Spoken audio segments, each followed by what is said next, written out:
Hello, everyone, and welcome back to another episode of the Konich-Yeehaw podcast here in the Last Choice Network.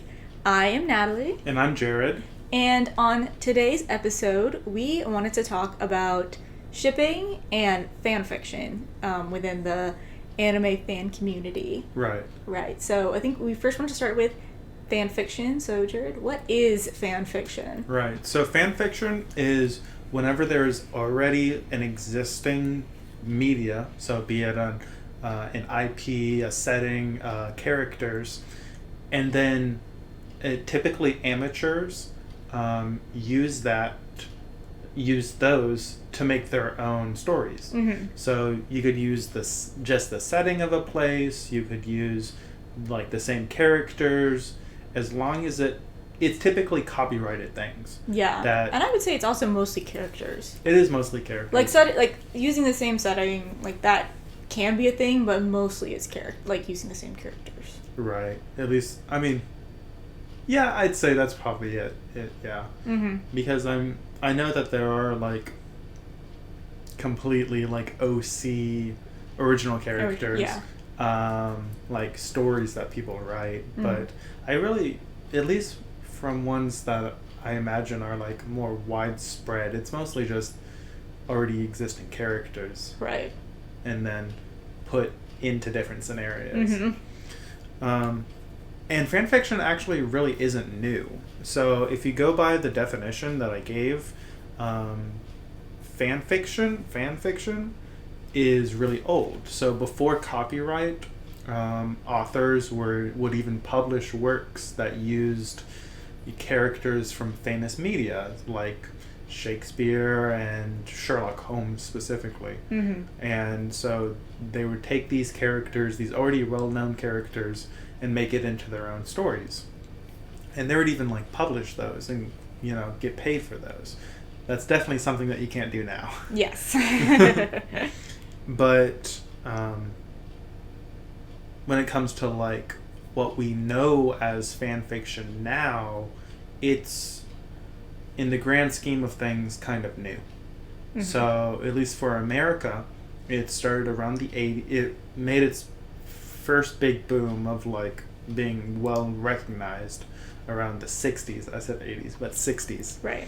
And it started with actually Star Trek fans. Mm-hmm. So like the first like fan fiction kind of recognized is just the Star Trek. Yeah, it's Kirk Spock. Yes. Yeah. And so we for what we have now, we definitely have kind of that to give credit to. Mm-hmm. And so they would write these fan fictions, and then they'd set up like a mailing system, like to get the mail to other fans. They'd trade things like that, and they also would go to like sci-fi conventions mm-hmm. and sell them there, so that they could make some profit from it. Or even just trade it like among right. other fans. So even if there wasn't a profit involved, there is like a trade network, right? So right. like maybe a fan fiction for a fan art, or like yeah. something that doesn't necessarily mean like that's like not monetary, but still like receiving something in exchange. You're getting something. Yeah. Right. Okay. Yeah, that makes sense. Mm-hmm.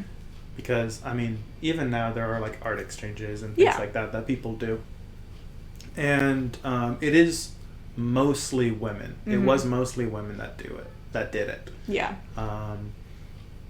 And in Japan, it's kind of the same. So in Japan, it's called doujinshi. It's not just written out; it's actually drawn as well in like a full manga style. Mm-hmm. And it also was mostly women that did this. And so this is actually a way that they could get recognized within like manga artistry as a whole, like as a business. Mm-hmm. So they could make their doujinshi, and then someone like higher up might see it and be like, oh, you're actually really good, let me sign you on to a series. Some specific ones are like Rumiko Takahashi. She wrote Ranma 1/2 and Inuyasha. Yoshihiro Togashi. She wrote Yu Yu Hakusho and Hunter x Hunter. And then the group Clamp. So Clamp first started out as 11 women that all drew doujinshi. Mm-hmm. Then they came together and made Chobits and Triple X Holic and a couple of others.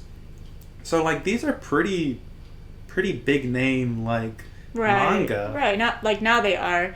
It's definitely important to know that whenever doujinshi was first starting, Mm-hmm.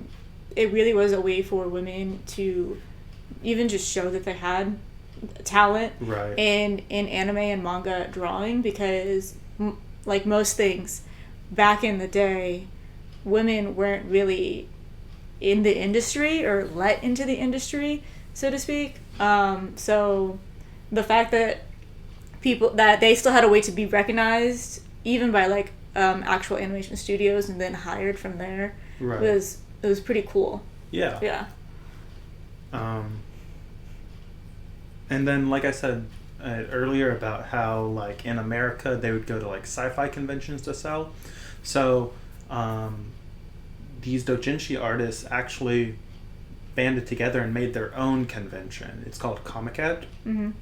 And at the time, there was only about 600 people that came to the first one, which is still quite a bit, honestly. Mm-hmm. But now it's the largest convention in the world. Right. Yeah. And it's mostly just focused around fan-made things Mm-hmm. for trading, for selling. Mm-hmm.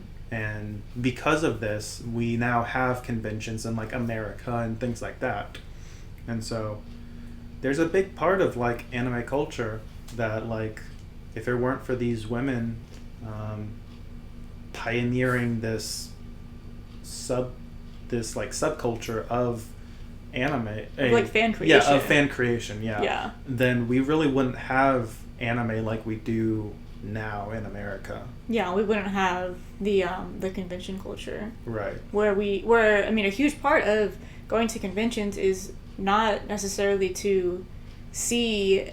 I mean, part of it is seeing people in the industry and seeing maybe licensed material, but a huge part of it is seeing independent artists. Right. I mean, that's probably one of my favorite things, like the artist alleys. Mm-hmm. I mean, as you can see, we have. If you're watching on YouTube, we have a couple behind, a couple fan art. Yeah, they're fan art. Fan arts behind us. But yeah, no, I actually really like looking at like there's a word for it for this art. And the prints. Prints. Yeah. So I mean, I really like going to anime conventions and looking for new prints. Mm-hmm. I'm really picky though. I'm really picky about. That's fine. There's a lot of options. Yeah, that is true. Yeah. And so like, I kind of like only want to print if I'm like really into the series. Mm-hmm. But yeah, and so one thing about like fan fiction now is that, you know, back then in like the 60s, they had to, you know, like mail each other, they had to make a list, they had, you know, like a whole system of how to get it to each other. Mm-hmm. But now, like, we have the internet, we have like fanfiction.net, we have archive of our own, and so it's way easier for fan fiction to be read now. Yes, and it's way easier for it to be written. Also, like from Mm-hmm. the creator's perspective, whenever fan fiction was first getting really big, a lot of IP, like media licensing people were like, is this a copyright infringement? Right. Like, it's like, what, like, you look at this art back here and it would be like somebody being like, you can't draw that because you don't own it. Like, you don't own the IP. That was actually brought up not too long ago. About, I can't remember what the, which series it was, but there was actually a company that was bringing up, like, lawsuits for artists selling at artist alleys. Yeah, it's still a pretty dicey ordeal, honestly, because then you have the flip side of companies being like, oh, yay, like, we love fan art, because they see it as free labor, which is Right. like a whole other issue. But going back to fan fiction, what I was going to say is that obviously when this was starting, the copyright thing was a huge deal.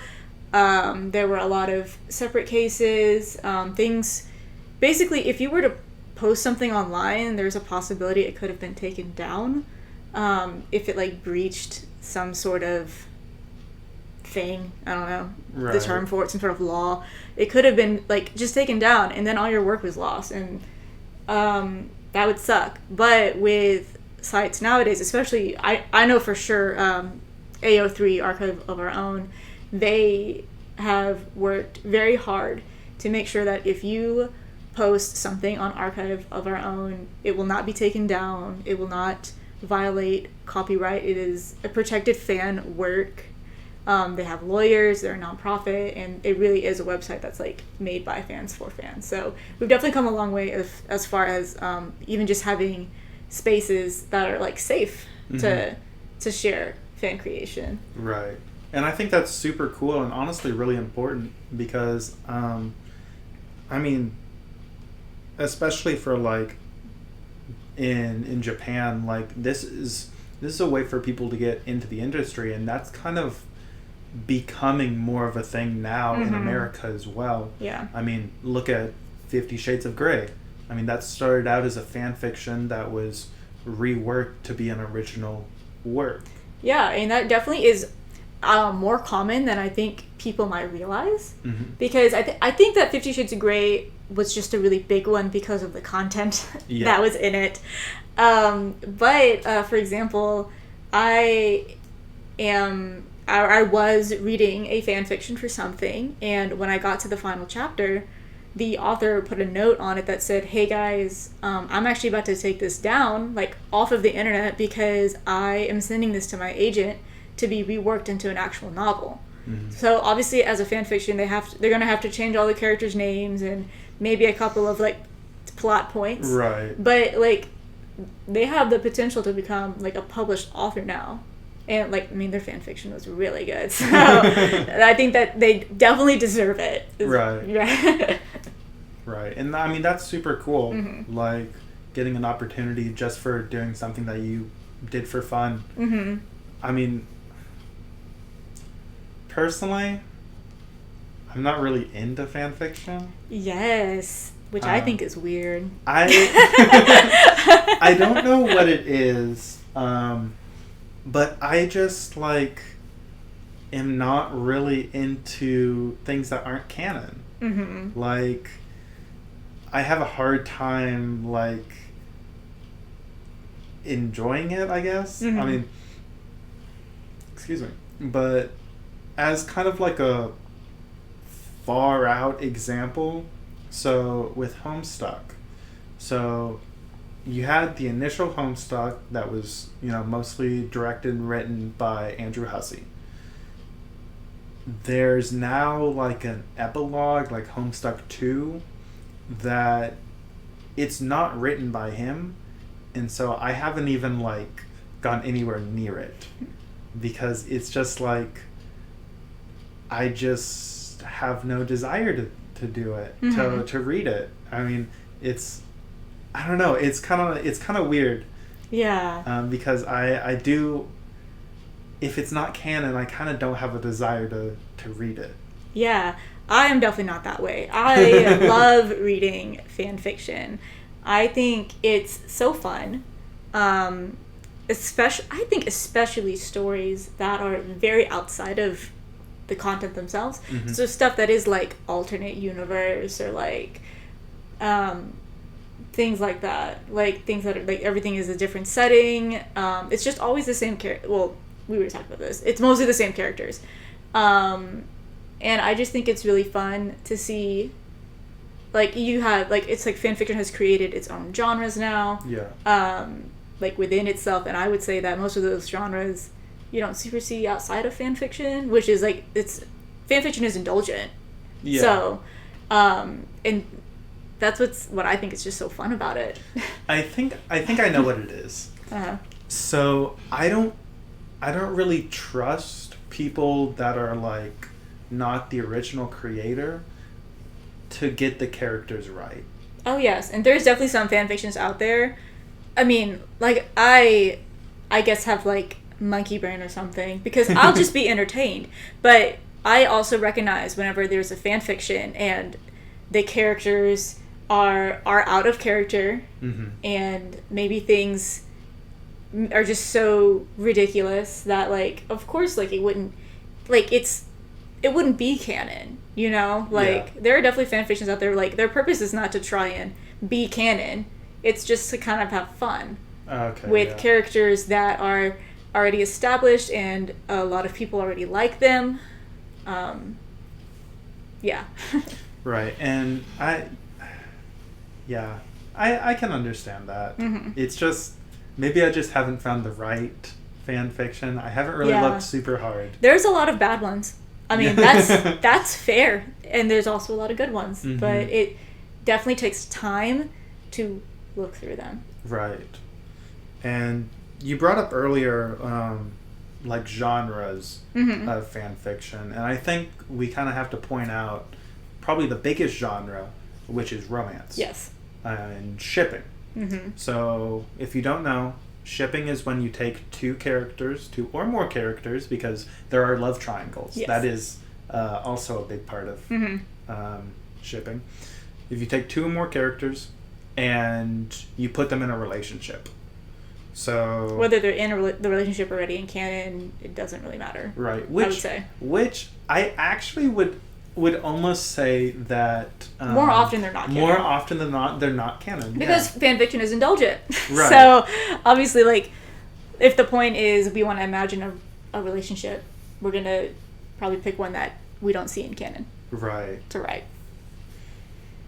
And so, like,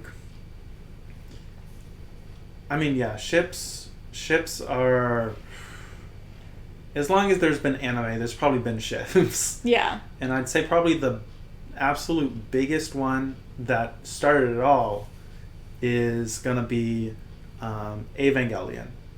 So you have Shinji, Asuka, and Rei. Yeah. So well, this goes into shipping wars, though. Right. Into people arguing over which ship is better. Which is also a big thing in fan cultures, whether it be something that's playful or something that's taken very seriously. So it's people argue over who should be with who. Yeah, and it can get pretty intense. I feel like it's not.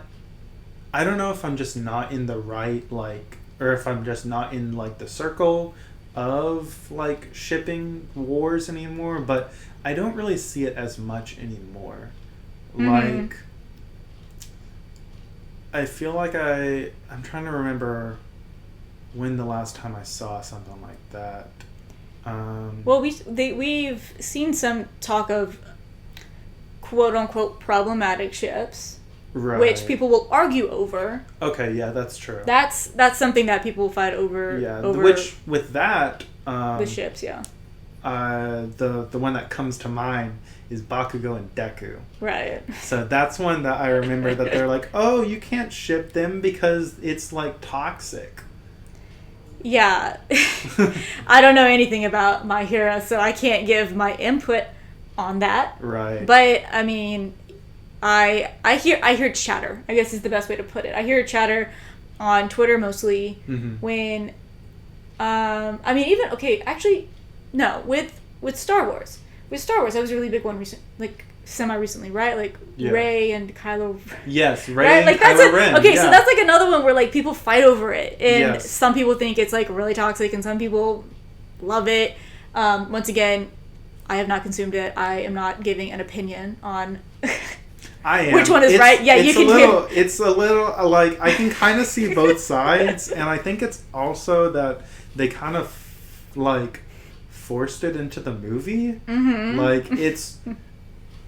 I can see both sides of it. Right, but we're trying to give examples, right? Of what maybe that looks like to a more Western audience. I mean, basically all this stuff happens in anime as well. Right, it happens in anime. It happens in pretty much all media. Right. Yeah. You're gonna. I mean, if you go on to from a couple of different sources that I looked at, I mean, some of the top ships on Archive of Our Own are Supernatural. Right, yeah. Sherlock. Mm-hmm. Like, these are live action Yeah. shows. It's not like it's just like anime. Yes, for sure. You can write fan fiction over anything. Right. Obviously, the first one being Star Trek. So, I mean, it can be anything from there on out. Right. And, I mean, some of the top ships that I've seen for, like, anime are, like, Naruto Sasuke. Right, yeah. Yuri and Victor, Yuri on Ice. Right, I ship them. And I haven't watched Yuri on Ice. I'm probably never going to watch it. So it's pretty cute. I have no input on it. You like romance? I do like romance. You like it. And then Bakugo and Deku. So while I was looking, I came across something interesting. Mm-hmm. So, like, growing up, a lot of the ships that I saw were, like, gay. And whenever you go to, like, kind of individuals, like, not, like, companies posting, like, here are our top ships, it's gonna be gay. Right. But if you look up, like, on Google, like, top anime ships, it comes up with top anime couples, typically. Yeah. And a lot of the times, canon couples are going to be straight couples. Right.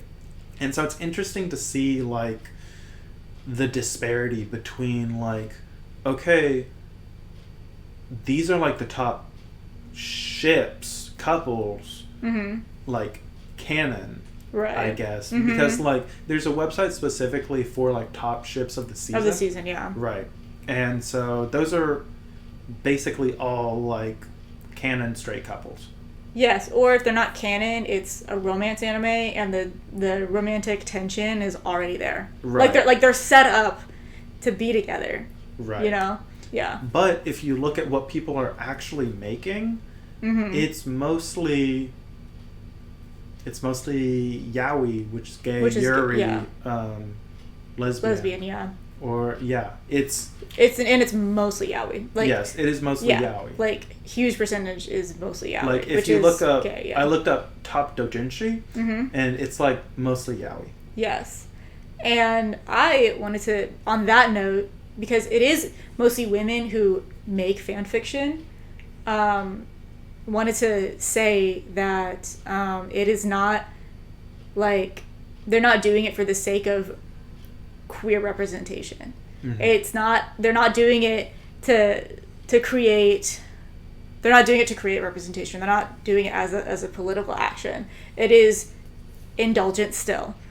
And something that I learned in my fan studies class that I think could be, that I understand the point of view of, but if y'all don't, I guess it's open-ended. But what I learned was that the reason why most women write gay couples, so like two men together in their fan fiction, is to sort of like escape or bypass gender hierarchy. So typically in a fan fiction, the two men in the relationship, one is still going to be more masculine and one is still going to be more feminine. And whether the characters present like that in their media themselves doesn't even matter. Right. Because going back to, like, say, Kirk Spock, a lot of times women would just write Spock to be really feminine.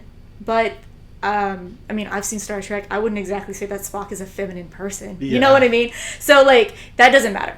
But they will write them within gender, like, constraints or, like, relationship like constraints, but because they are both men, they can kind of experience this like truly equal relationship, and it was a way for women to like project themselves into a story where they could experience being in a relationship that was truly equal, or that they saw as truly equal, and it was kind of a way to experience some sort of like sexual freedom of not having to feel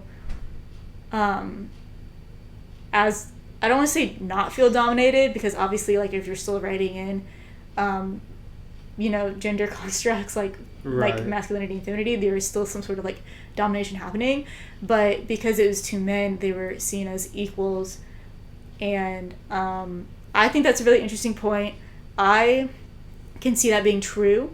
And if you don't, that's okay. If you're not ready to process that, that's okay. I definitely had to process it whenever I first learned that. So, yeah, that's my little takeaway on why women write a lot of gay yaoi fan fiction. So, on the topic, what are some of your ships? My ships. Okay. So, let me think, because I definitely ship a little bit more outside of anime than within anime, I would say. Like I already mentioned, I did ship Yuri and Victor. Right. Let's make it easy. Let's do some that are in season right now. That are in season? Okay, well, I definitely ship Lloyd and Yor. Right. I really want them to kiss. I want them to kiss so badly. We've talked about this off stream before, and like you were explaining that it's literally like a trope. Like the show is set up as a fan fiction trope of let's do a made up fake relationship. Yes, a fake relationship that will turn into a real relationship, because it's obvious that they have like feelings for each other. Yes, they do. I really want them to kiss. But honestly, like, with a lot of, like, the romance animes in season right now, I don't necessarily ship the characters. Mm-hmm. Like, Aharon and Raido, I don't actually really... I mean, I know that the feelings are there, especially with the last episode, but, like, I don't necessarily... I still see them as friends. Maybe that's just me, but... It was... Okay, so... Aharon is Indecipherable is really interesting. Mm-hmm. Because they, like, set up a concept of, she, like, doesn't know, like, boundaries of, like, how affectionate she should be, mm-hmm. and then doesn't do anything with that for, like, 6 episodes. Yeah. And then all of a sudden they're like, bam! Here's the romance now. Here's a romance in this anime where both of the characters are, like... Stoic. Yeah. Like, it came out of nowhere, pretty much. Yeah, so... Them, not so much. I feel like Komi and Tadano, it's cute. Yeah. It's cute. I mean, it should just happen already. Like, you know what I mean? Yeah. I'm just kind of like... Not a lot of... recently, because they did just go on this school trip, and Tadano wasn't really with her. So, like, the tension is a little bit stagnant for me right now. You know, the romantic tension's a little stagnant for me right now, but maybe it'll come back. They did a little, just like tiny itty bitty spoilers. Okay. Is that, remember that they did have the girl talk. They did have girl talk. Yes. Okay, so that was the little bit of tension. Yes. And then, okay, finally with this season, Shikimori. So, Shikimori... Lesbian bait. Is lesbian bait. Shikimori, or, no, Izumi does not deserve Shikimori. Yes. In the kindest way possible. Like, yes, they're cute and blah, blah, blah, blah, blah. But... Right. It's like reverse gender roles, so it's all cute of like, he's the dainty one that needs her strong protection. Yeah, but no. No. Shikimori, lesbian bait, should be with the basketball girl. Volleyball. The volleyball girl. It was both. What, the sport girl. Sports girl, yeah. Yeah. So that's my feelings on this season. No, I agree. Yeah. Some others in this season. I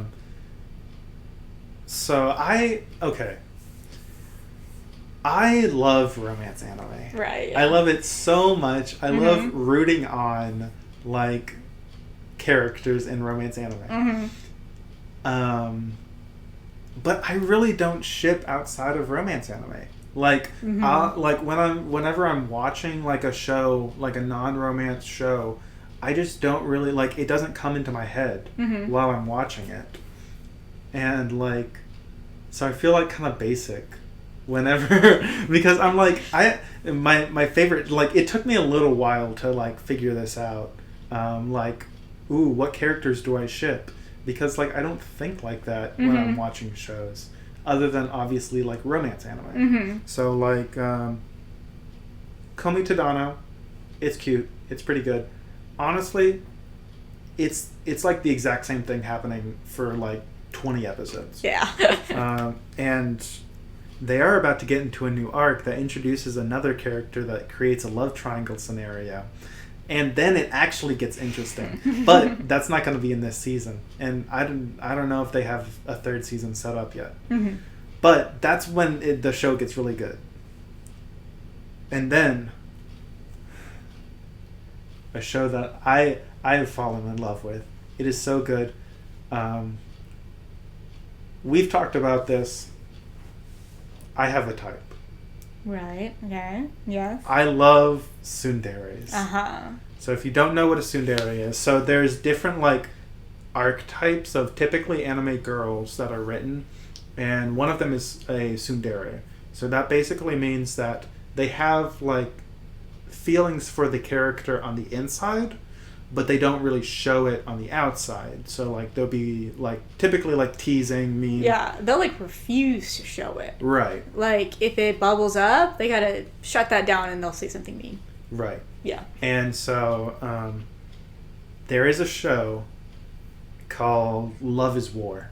And basically, it's just two tsunderes. I've talked about this on the podcast before. It's two elite students in a, like, what's it called? Student council. And they have feelings for each other. But since they're, like, of this high status, they like go through these schemes to try to get the other character to admit it first. And it gets so convoluted sometimes. And it is so funny because it's like they're both, like, super inexperienced in relationships. And so it's, like, a lot of the most, like, innocent stuff. So it'll be like, oh, well, I could get her or like I could get her to, like, hold my hand, like, because I'm directing her. And it'd be like, but wait, that means she'd be holding my hand. And, like, it gets pretty innocent in, like, that sense, and it's just so funny. Right. Like, honestly, I might rewatch it with you, just because it's so be good. fun, yeah. And then it was an anime last season, or maybe the season before, but it's an ongoing manga now, which is let's see, what is it? I think it's Don't Toy With Me, Nagatoro. And that's it's an interesting relationship. So it was, like, so there's, like, I don't know why, maybe it's because of Nagatoro, but there's kind of been a boom of, like, here's a girl that teases the boy, like, kind of bullies. Okay, yeah. And, like, there's, like, a good handful of those shows out right now. It's the Uno reverse card of how it used to be. Like in society, whenever, right. The kids growing up and parents would be like, oh, he's being mean to you because he likes you. Yeah. And now it's like, oh yeah, now guys are like, I wish girls would believe me. But yeah, so basically it started with her, like, really bullying him, like, honestly pretty harshly. Like, it's kind of hard to read the first couple, like, chapters because it's pretty harsh. Like, the main character, like, cries. But now they're, like, going on dates and it's, like, really cute and I'm, like, rooting them on. But, like, somewhere in between there it got, like, oh, maybe I actually have feelings for each other. And so that's another one. And then probably my favorite romance anime, the quintessential quintuplets. So, now in this one you can actually have a ship because there are multiple people that the main character can be with. Right. I talked about this on my top 10 anime list, So there is the main character and then 5 quintuplets. They all have different personalities. They have all of the different anime personality, like archetypes. Right, yeah. And the one that I wish that he got with is Nino. Mm-hmm. She's like the tsundere one. I know. But the reason why is because, like, more than the other girls, she pushes herself to be better. Like, she is really bad at like cooking at first, and then she really goes at it, and even like starts working at a bakery. Mm-hmm. And like it just like she like puts in the work to be like a better person, and like it's just so cute and it's so good. But I won't spoil who he does get with. Right, the movies for that. Right, the movie's coming out this season, and so watch the 2 seasons and then watch the movie. I might have to catch you up on that. All right. And I think that's it. I think that's pretty much it as far as shipping, what it is. Yeah, who do you guys ship? How it manifests itself, its history, etc., etc. Mm-hmm. So, yeah, thank you guys for tuning in. Hopefully you learned something or laughed at us. Either one is okay. This has been the Konich-Yeehaw podcast here on the Last Choice Network. I am Natalie. And I'm Jared. And thank you guys so much for listening. Yeehaw. Yeehaw.